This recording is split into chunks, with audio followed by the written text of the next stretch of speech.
MotoGP leaves the French Grand Prix at Le Mans and moves over earlier than usual to the UK. Welcome to Silverstone for the British Grand Prix of 2025. The green light is on and we go underway for FP1. Away we go then, and the first session is go here for MotoGP. The bikes will venture out onto the circuit, and now the atmosphere builds up, the tension builds up. There's so much more intrigue and interest coming around MotoGP. We've got so many different championship protagonists coming through. Anything can happen in this series, and it usually does when it comes to MotoGP. Well, the first session is underway, the atmosphere is go, and we're all going to be expecting, hopefully, a good session. Let's just get this all set up correctly with the timings, because there's so much more information. Johan Zarco, winner last time out. What on earth can he do coming into this championship run as well? He's now very much in the mix of things, as for some reason we haven't got our data working here on the communication chart, so while we just refresh that a bit. Give us 1 second, timing page, there we go. Just a quick refresh and there we go. All the riders heading out there onto the circuit then. Marc Marquez once more being the last of the runners. Everyone out there on hard and medium tyre. This is the British Grand Prix then, and the opening round of the championship of the weekend for practice one. We have practice later on. That'll set the running order for Q1 and Q2. Fingers crossed it's going to be an interesting one. Let's check in then with TNT Sports and all the action. As soon as I actually add it to the order. Here we go, let's check in with them. Still going 1 second and a half faster than everybody else on track. He finished with, what was it, 20 seconds, the gap in the end, so absolutely massive. So clearly he was in those, you know, as a rider, there's very little moments where you feel like you're in this zone, you know, and Zarco made that happen exactly at the right time, and like Michael said, it was a fairy tale. There was everything there, and this is what we needed it as well. I think for the championship itself, it was great to see something like that. So it just reminds you that in motorbike racing anything can happen, and you can sometimes have some massive surprises like this, and everything came together in France for Johan. And I guess it resonates out as well, you know, to the other team members, and I extend that to the factory team. We're looking at Johan Mir on track now. The confidence starting to really build with Honda, isn't it? It is, and we're seeing positive signs, engine performance, chassis, how they can make it work in one lap time attack, in race trim, in wet weather conditions, picking up the victory. The fact that they're always knocking at the door on a Friday afternoon to getting a qualification directly through to Q2, that's a massive step this year. And we know they're investing heavily in the project, and obviously looking at 2027, I think Honda will be a favourite. The Japanese manufacturers have gone full circle now that Yamaha and Honda are contenders, and it's not just about the European manufacturers with Ducati, Aprilia and KTM. So I think even now with the rest of this year and next year, Honda are going to continue to push the envelope, but when we come back with a brand new package, I'm excited to see what Honda bring to the table. And I think it's good. Luca Marini's out of contract at the end of the year, in discussions. Jorge Martin's name's been in the mix for Honda. There's a lot, you know, a lot of names that want to be in their on their roster as they see the growth of the factory. And yeah, it's exciting times for Honda again after a bit of a tough few years across the board in every way imaginable. They just haven't had any light at the end of the tunnel. Yeah, and Pedro Acosta also still being talked about for the VR46 seat, but also for Honda, despite the fact that the good news for KTM is that they seem to have resolved for now their financial issues. That kind of, it's very complicated, but it seems to have all been worked out now, so a lot safer, a lot more solid base. Yeah, the latest hurdle seems like they've managed to put the loan together to as we're going to see Pecco Bagnaglia's crash against. This is why Bastianini got that long lap penalty, hitting Pecco Bagnaia at the start and causing a crash. So Enea Bastianini will have to do a long lap penalty at in the is it in the race or in the sprint? In the race. It's in the main race. Yeah, in the main race. So yeah, unfortunately Pecco Bagnaia had absolutely a nightmare weekend in Le Mans. and yeah, that was not his fault there. Joan Mir there getting injured as well, so yeah, easy done though in Le Mans. Turn well, what they call turn 3, first chicane at the start was really it's a really tricky point, a point where we see many accidents, especially at the start. And in Le Mans, it is the worst track for the riders to start with the ride devices engaged. You know, they have to do turn 1 with the devices still engaged, and then they get to turn 3, left side of the tires, very little temperature in those tires, and it's very easy to make a mistake. So yeah, you'll have to do a long lap for that. It doesn't feel like the stars are very aligned at the moment for for Pecco Bagnaia, sorry. What about here at Silverstone? He has had a race win, but it does seem as though he struggles so much on Saturday, and over we're hearing that same reason about just not being able to feel the bike the same as he can on a Sunday. Yeah, we hoped, I think, that he would get to the test at Jerez, they would unlock something, throwing a few parts at it, but he hasn't been able to access the feeling he had. Ooh, little twitch on the rear there. Yeah, slight twitch coming through. And yes, absolutely, this is the breaking news that Pecco Bagnaia is going to have to serve his penalty throughout the race as well. So that is unfortunate for him, but kind of a win some, lose some situation, unfortunately, of how he's going to have to hold the remainder of said weekend.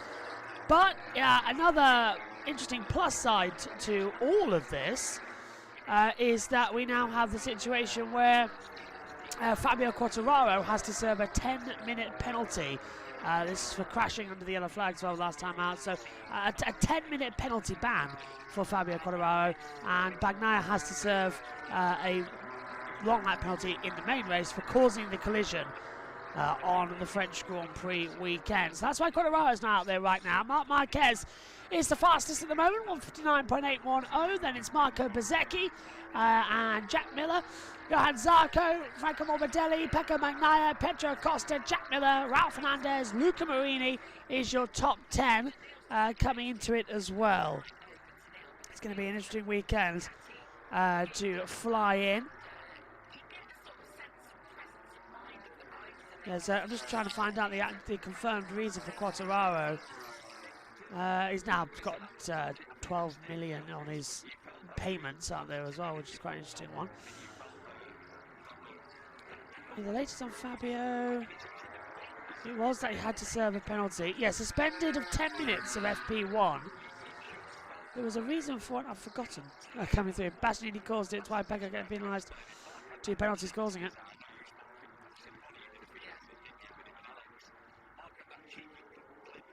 That's how my memory works anyway. Sorry everybody, I just realised that we've got an issue with there we go. I lost the side panel of the YouTube studio plug for some reason. It popped out. Sorry about that. I had to make sure it was all okay. Quartararo suspended for 10 minutes in FP1. Yeah, failing to follow the marshal's instructions. There we go. So it was failing because he crashed under the double yellow and failed to follow the instructions to actually get back out onto the circuit. So effectively, unfortunately, Quartararo was in a dangerous position at the last corner at Macunamont and failed to get back out there on the circuit. Bezzecchi as well, back up there.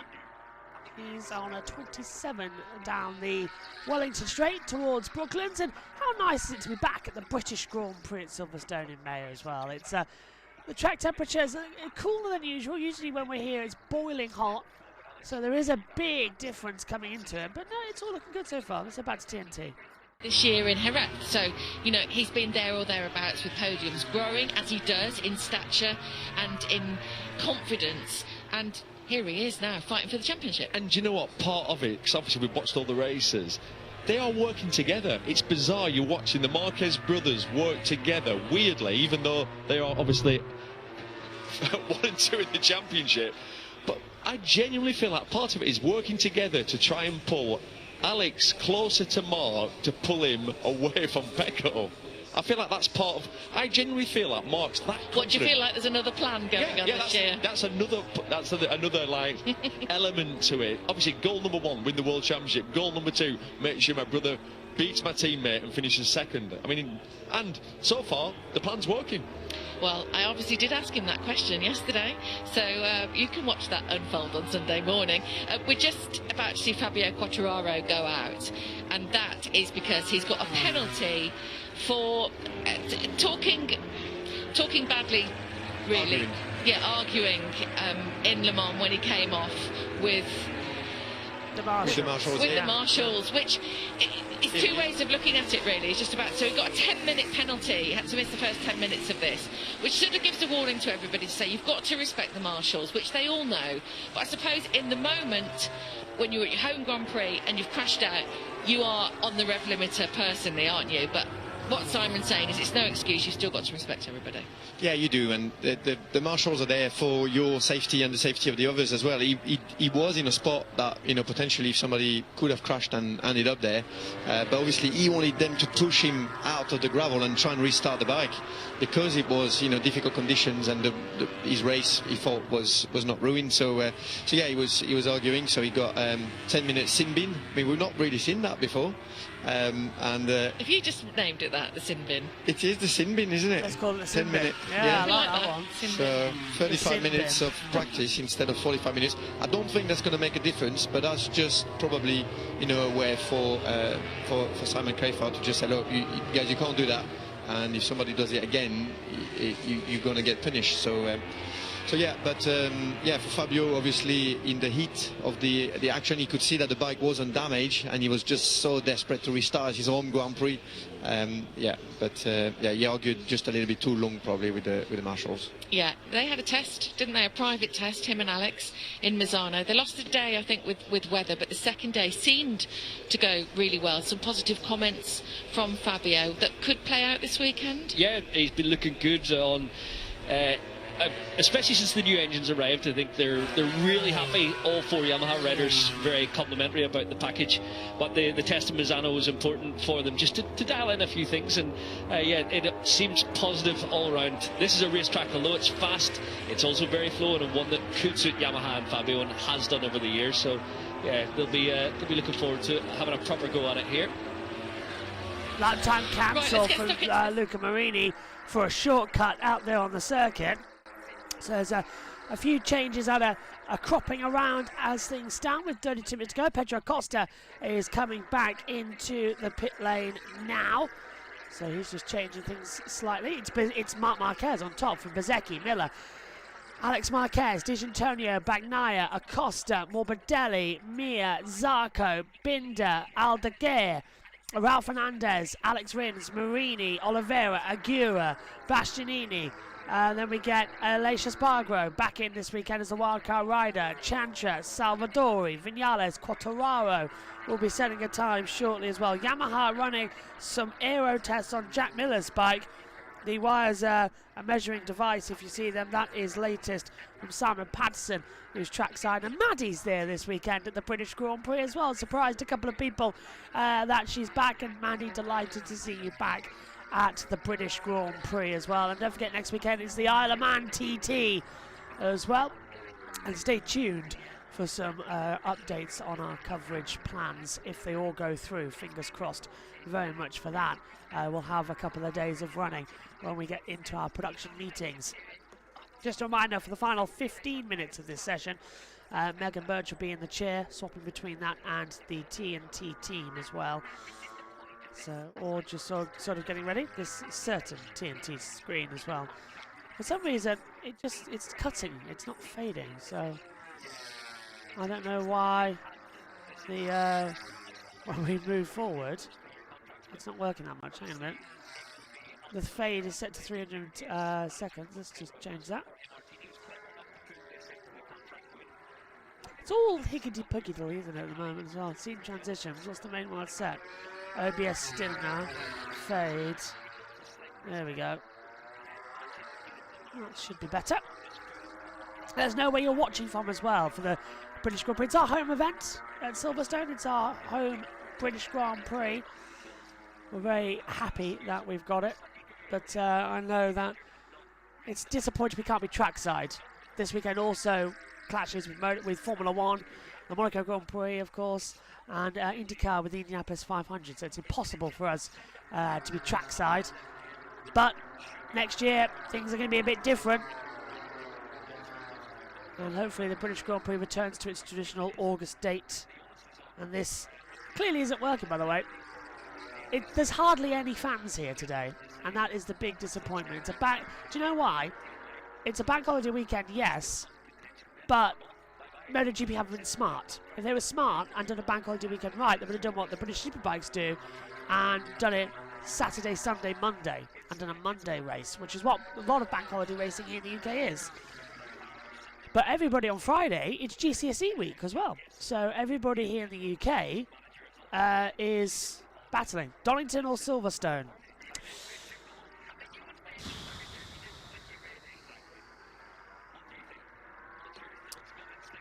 Silverstone is the Grand Prix venue destination, but Donington is much more a bike circuit.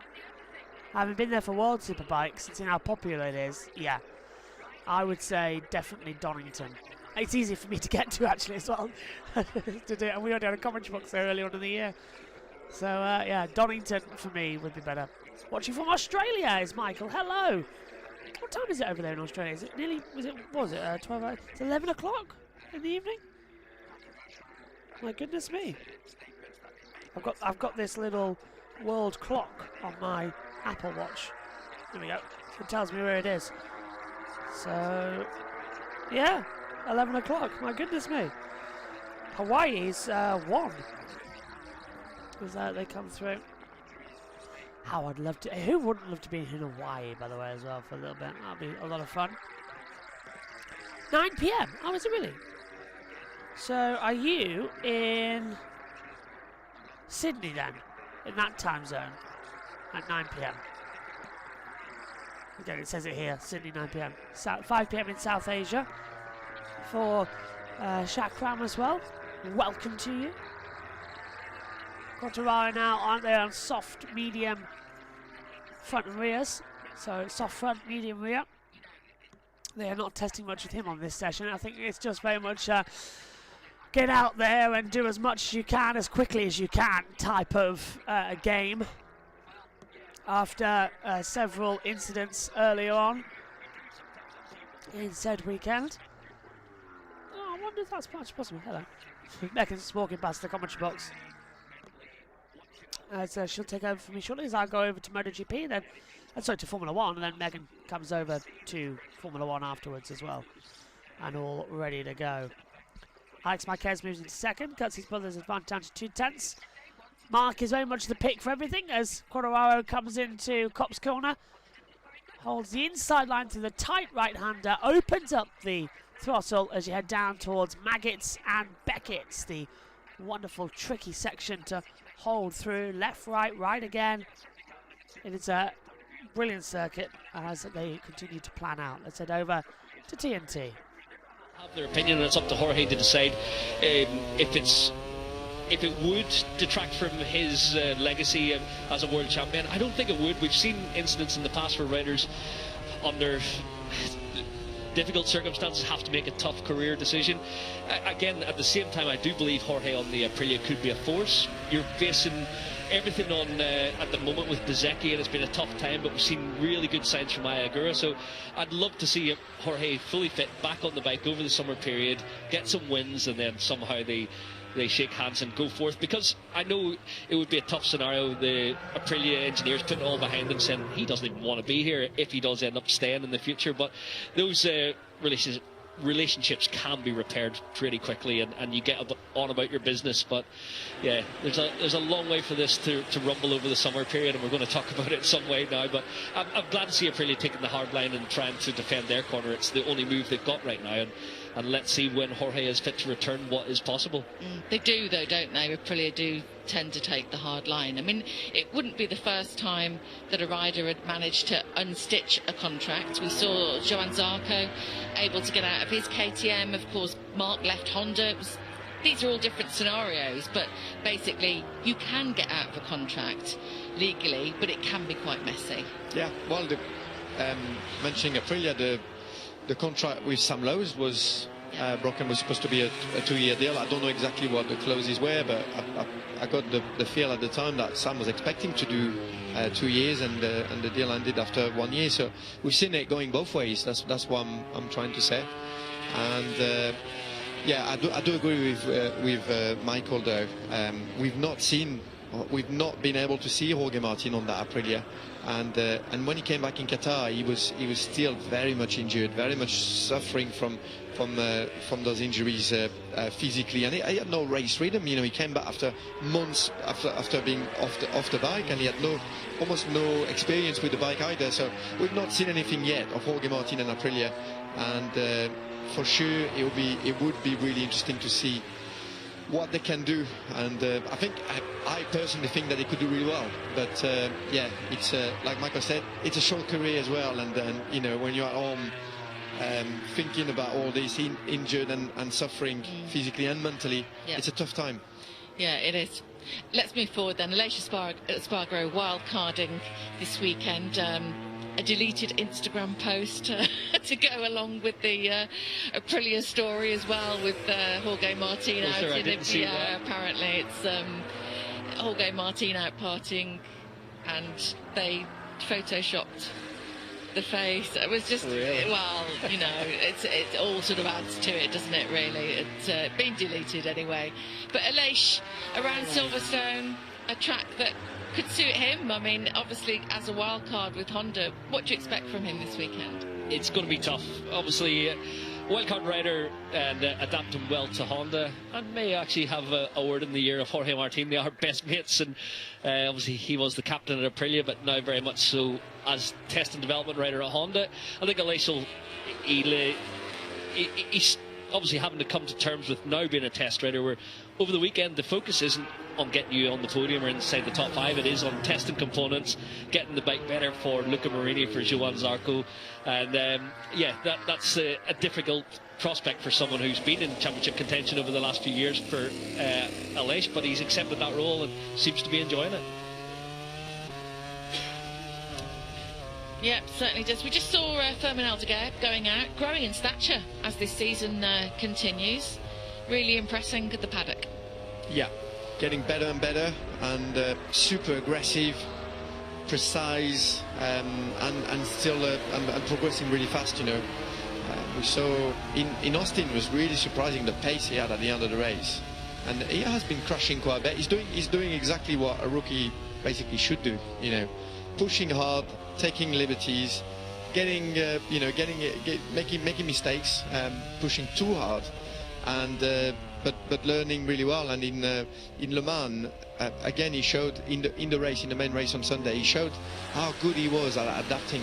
He never hardly rode that bike in the wet, and in Le Mans it was very treacherous. You know, riding with the wet tires there, we've seen many crashes, really hard to get on with the conditions, and he did. Just going to interrupt for a second to sort something out in chat as well, because ICANN is asking when is the qualifying. Qualifying is tomorrow morning as well, same time zone, so you'll be joining us at 11:10 is practice 2, 11:45 British Summer Time is qualifying. The stream is up now on JBMotorsports 2 if you want to go and take a look at it.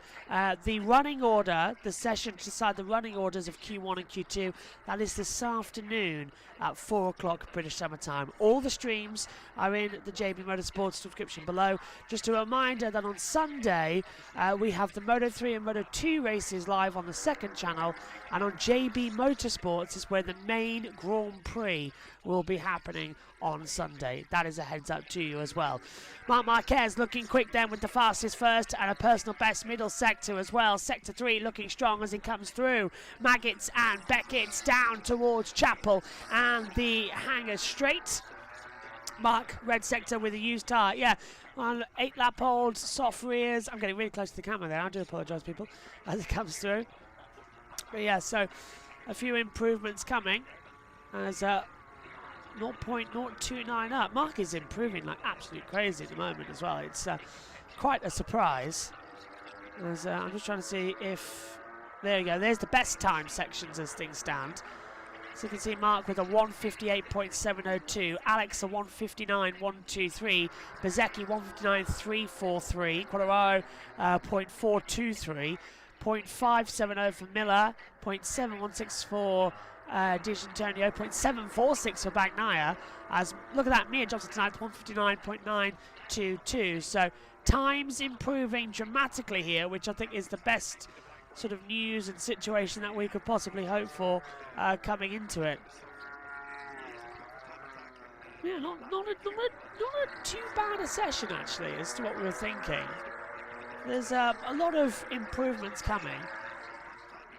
19 minutes to go then here of the first practice session for the British Grand Prix weekend of MotoGP. The wonderful race that we have lined up here is going to be absolutely spectacular as Fabio Quartararo back into the pit lane after his opening run. Mark is still fast as well in that middle sector. Improvements coming. Funny enough, Fabio said that it's because we're not changing too many things on the bike recently. We decided to sort of settle for something that works, and I'm just working on my feel with the bike and getting the best out of it. And sometimes that's the best thing to do as well. So they're working really hard still. You know, we've seen it with that test again, straight away to Misano, 2 days testing again. It's a very hard schedule for all the members of the Yamaha factory team, but they're making inroads, and Fabio, yeah, in Le Mans was looking really magnificent on that bike. They were suffering with race pace though in the sprint. We've seen it in the sprint, you know, where he started well, but then started well. Mark's looking quick on this lap time, so I'm off to Formula One. I will leave you with Megan. We'll take over shortly from TNT. Can line him up on brakes. They've got, you know, they've got the power and they've got the efficiency when the tyre grip drops a bit. And we were looking at Jack Miller, who looks like he could go second on this lap. How vital has it been for the full factory Yamaha team to have the Pramac boys there? And Jack Miller has been relishing this season. Yeah, he's loving the Yamaha package. The Pramac team was home for Jack when they were Ducati powered. I think you see the benefit certainly of having 4 riders worth of data out there. The fact that Jack was able to, at the start of the season, just grab the handlebars and force the bike into submission, and I think Fabio learnt something from that, and then Fabio was able to copy a little bit of Jack's homework, what he's able to do, and then Fabio was able to extract even more out of it. So I think it's give a boost to the factory team as well as to the Pramac team, and just the development back at Iwata. It's all coming together, and I think you need, in terms of the development of a new bike, you need 4 bikes out there at a minimum on track. And yeah, obviously that's why Ducati done so well over the years with 8 bikes. They're down to 6 and Yamaha are up to 4, so it levels the playing field somewhat. And we've got a good mix of bikes in this top 10, which is great to see around here, Silva. Now, that was the Marquez brothers topping the table. No surprise there. We'll come on to them in a minute. But we've got Bezzecchi on the Aprilia. We've got Jack Miller on the Yamaha. Then we've got Maverick Vinales just hopping up there with the KTM, bringing them in as well. Lovely to see all these manufacturers battling those Ducatis. You get the feel like this year everything is getting closer and closer. You know, the Japanese manufacturers are making full use of the concessions, and it's starting to pay off. So they're getting closer. The Aprilia, you know, Bezzecchi obviously is first here on the Aprilia. He's getting quicker and quicker. It's also a really good track for Aprilia. You know, Aleix Espargaro won here with the Aprilia, and you know, it suits the long corners, spending a lot of time on the leaning. It suits the character of that bike. So yeah, it's great to see. Maverick Vinales continues his good form as well. I mean, I was speaking with Manu Caso, his crew chief, yesterday, and he was just saying how they've found. Hello, and this is Megan Birch, and oh, that's a big changeover even for my ears when going over to just myself. 16 minutes left of the session currently. Marc Marquez is still currently at the top of the session in first with a 2.09.206. That's the last lap time. I hope he's just coming out of the pit lane with that, because I can't actually see his best lap time for some reason. I think it's just what's happening with this session, strangely enough, but I seem to be doing okay. Oh, there they are. Still very slow lap times. with a 1:58.702 being Mark's best lap time. Then Alex is still in second and bsky still in third. I will hand back over to TNT. So the weekend though, we haven't seen him there so far this year. No, we haven't, and you have to say that he's not fully fit either. You know, Alex, he's still wandering around, hobbling around, and it's amazing that he can race a bike, really, but he's determined, and it's nice to see him in that top 10. It's interesting here, Silverstone, because over the last decade we've had 10 different winners. Why do you think that is? That's a tough one. Well, it's a track that makes good racing normally. You got high tyre wear as well, so that tends to create, you know, fights during the races. And yeah, I actually didn't know that, Susan. That's a really good one, that one. So it's good. Bodes well for the weekend. It does. I mean, are we going to get a repeat winner, or are we going to get a new winner? I mean, it's one that Marc Marquez has, you know, only won once. It's not one of he loves the circuit, but he's not amazing. He's round here. None of the riders here, you can say, oh, he's bang on favourite for the race. No, because we haven't seen that consistent form really from any of them. Probably Mark and Pecco got the best record around here. Yeah. And Fabio obviously also has a victory. And the fact that we've had weather interruptions over the years does change the dynamic. But if we're going to have a new winner this weekend, it could be the 54, this man in screen, Aldeguer. He's really coming to the fore and looks so good in Le Mans. Taking a few liberties, even Mark telling him he's taken a few too many risks, which was interesting in the behind-the-scenes footage. But yeah, I think this track does throw a curveball, and some years it works better for some manufacturers than others. You know, you could turn up and Maverick Vinales, who won his first ever race here in MotoGP on the Suzuki back in the day, could click with KTM, and all of a sudden he could be the man to beat.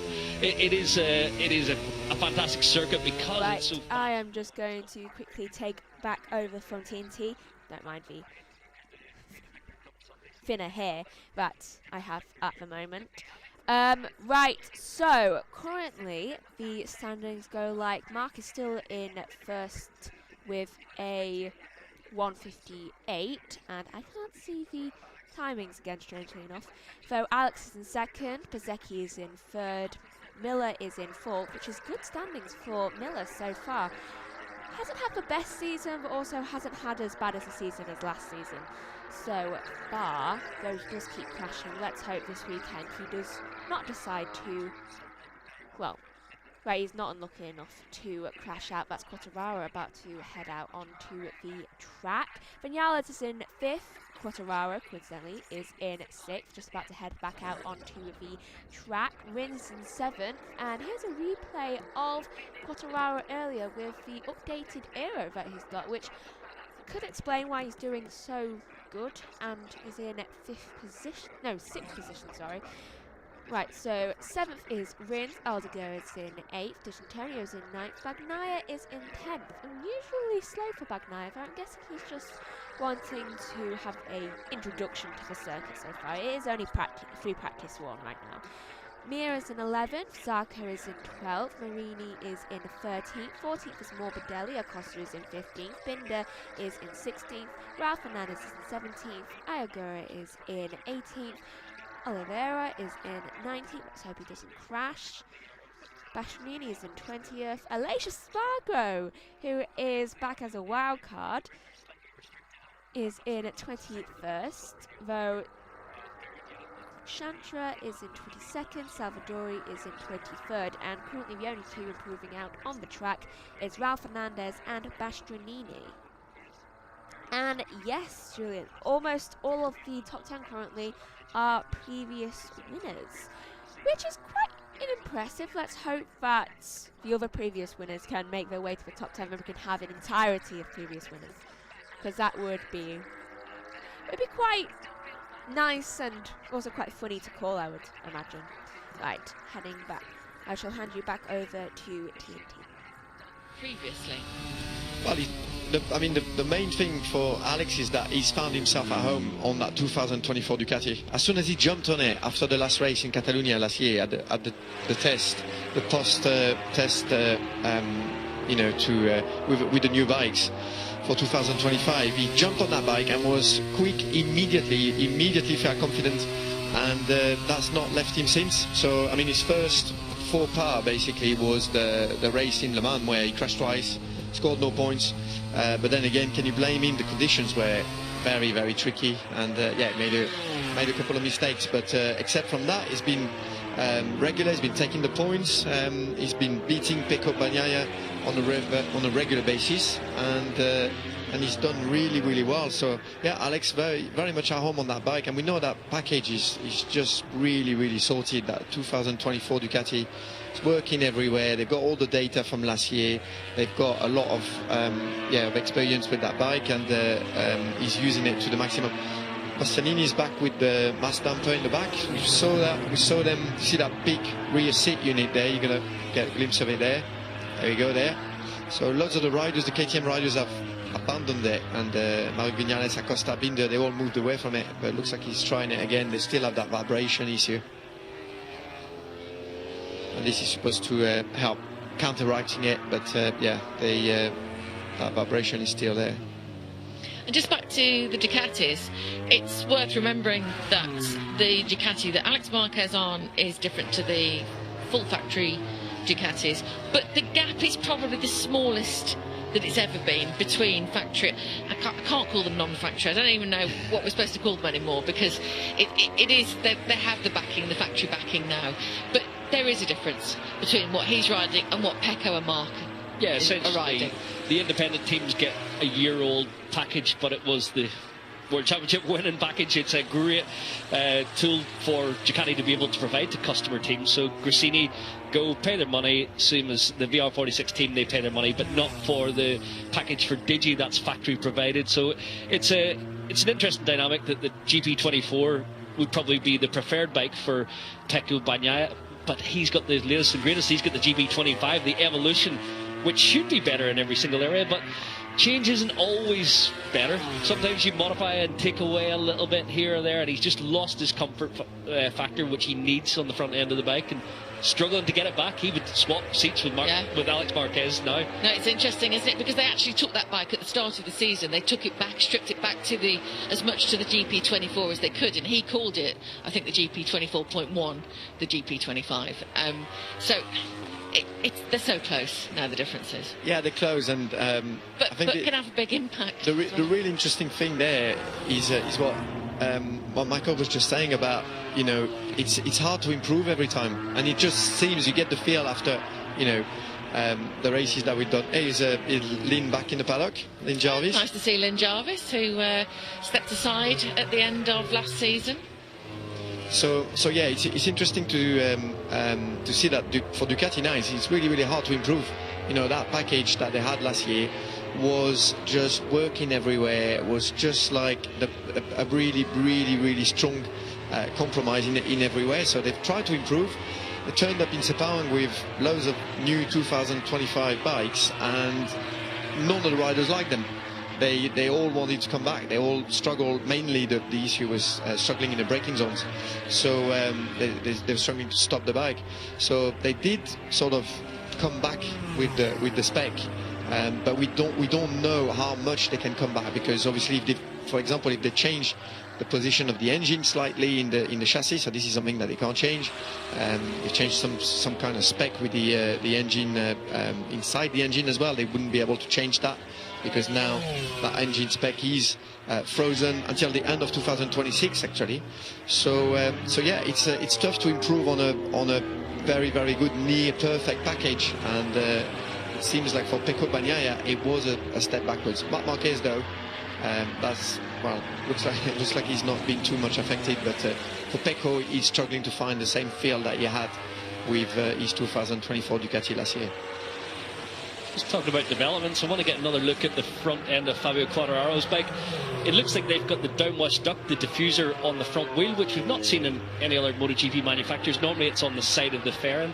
You can see Ducati's there, just at the lower front end of the fairing. That's a downwash diffuser to get a little bit of ground effect in turning. It looks like Yamaha put it onto the front wheel. Obviously you see a lot of disc covers and various aero devices on the front wheel, but Yamaha trying the ducting on there. That'll be an interesting one. Good spot, Michael. And interesting to see Fabio earlier just getting a bit frustrated on the bike, and you get the sense that he's getting more frustrated because he knows now that he's got more to get out of the bike, whereas, you know, even several months ago he was rinsing that bike and couldn't get anything from it. So we're in a different scenario here. Yeah, and imagine how jacked he is, because he's had a fantastic lap in Le Mans doing the pole position. A big deception in the race. I mean, you can't even blame him for it. It's not even a rider error. He got caught in that corner. It was so slippery. It was starting to rain a little bit, and I wouldn't blame him. I wouldn't even call that a rider error. You know, it was just bad luck. Right. So I'm going to take over from TNT for a bit. 5 minutes are currently left of the session, and if I'm looking up here, that's because it's where my TV screens are, so it's a little bit awkward to go about. And currently on board with Marc Marquez, who I'm not sure what run he is currently on, but I want to say 1-3. Morbidelli is currently only 4 tenths behind Marquez's time, and I would say that would put him around 8th, maybe 7th, and just about to cross the line alongside Marc. And where does Morbidelli go? It's quite a long circuit, I would say, the British Grand Prix. It's quite elongated, so I think... Oh, right into 7th goes Morbidelli, and everyone's starting to slowly improve, but not as much as I would have thought they would have done this far into the session. It's been quite, I don't want to say uneventful, but I would say that so far FP1 has been steady. It's been relatively steady in how all the riders have gone about things, and they haven't seemed to have too many issues with like curbs and stuff, as they usually do, and no one seems to be having any bike issues. And again, as I say that, they may have bike issues now that commentator's curse might be enacted. And I think Mia has just gone up into 12th with a 1:59.753. So 3 minutes left of the session. At the end of the session, I shall take you through where everyone is currently, and very loud noise outside the commentary box right now. Oh, that's from, coincidentally, I believe that is a motorbike that is making all that racket. It's definitely the sound of a motorbike that needs some assistance, I think. Either that or it just has a lot of engine power. Right, so I shall hand over to TNT for a couple of minutes, given the fact that there isn't too much to talk about. A little bit of wobbling there for, I don't know, Bezzecchi. It wouldn't come up for some reason who I was looking at, and it's incredibly difficult to tell where they are. They should really have the numbers of the riders on the side of the bike. I firmly believe that. I want a petition to do that. Right, I shall hand over to TNT, not just because of the terrible noise outside the commentary box right now. And but yeah, it seems like it was amicable. They understood, and it was. I mean, it wasn't just about the performance. Marc got hurt, and it was years of hurt and surgeries, and I mean, they would have seen all that. They've lived it with him, you know, as a team. So I think they understood, and but it's great to see them back. Nevertheless, that session though, Marc on used tyres 4 times faster than P2, which is Alex's brother. Then everybody sort of bunched together. So it just looks again that Marc is just making such a huge difference, and yeah, that's just a rider, you know, just. Unbelievable pace with the used tyres straight away from the first session. They talk at great depth actually about that situation that also changed Alex's life. If I would actually remember to turn myself on. Right, yellow flag is currently out on the track, sector 1. I told you, this session was uneventful, and then 2 minutes ago, I say something, And then that is, I believe that is Rao. No, it's Ayagura. It's very difficult to tell them. Oh, slightly limping there for Ayagura. Crashed in sector 1, turn 2. Let's have a replay of that. And it, oh, just dropped it. Dropped it and went right into the curve. So I don't know why he's limping. I'm guessing his airbag may have gone off slightly. The rider does seem to be okay. Oh, that's a nice scene there. Though also I know what the noise outside the commentary box is, and that would be, there must be a motorcycle convention somewhere, because I'm seeing a lot of people go past either that or roadworks. I do not know which. Though yellow flag is still in effect, which would ruin everyone else's lap times if they are we're just on the verge of starting a new one. I can hear people then around the commentary box talking about the absolute chaos of a noise outside, and I'm guessing it's motorbikes. Right, session has ended now. Checker are not improving, because there's only one person with a slight improvement, and that is Acosta, and that is because he has just barely made it out of the yellow flag zone. And I'm going to end this as quickly as I can, because that is quite a terrible noise, and I do not know how much is coming on the stream. Though that is quite hectic. Morbidelli has improved as well, yes. Thank you for pointing that out. Morbidelli has improved up to second position, taking Alex Marquez's spot. Though fastest lap goes to Marc Marquez with a 1:58, and I didn't quite catch that last bit of it since I was looking about where Morbidelli was. Though, oh, and I can hear Joshua outside the country box. Right, so Marc Marquez tops the session with a 1:58. And then Morbidelli is in second with 1:59.067. Alex Marquez is in third. Bezzecchi is in fourth. Jack Miller is in fifth. Vinales is in sixth. Quartararo is in seventh. Bagnaia is in eighth. Rins is in ninth. Acosta is in 10th. I think that noise has kind of gone away by now. I'm guessing it's a motorcycle convention, because we do sometimes have them pass around here. Right, Aldegar is in 11th, D'Antonio is in 12th, Mir is in 13th, Zarco is in 14th, Marini is in 15th, Binder is in 16th, Ralph Fernandez is in 17th, Ayagura is in 18th, though obviously he has just crashed, so definitely not improving at any time for that. And Bashani is in 19th, 20th is Oliveira, Aleix Spargo finishes in 21st, Chantra is in 22nd, Salvadori is in 23rd. So overall, not a lot of improvement for people other than Morbidelli, who over the course of the past 15 minutes has been the only person minutely improving throughout the sectors.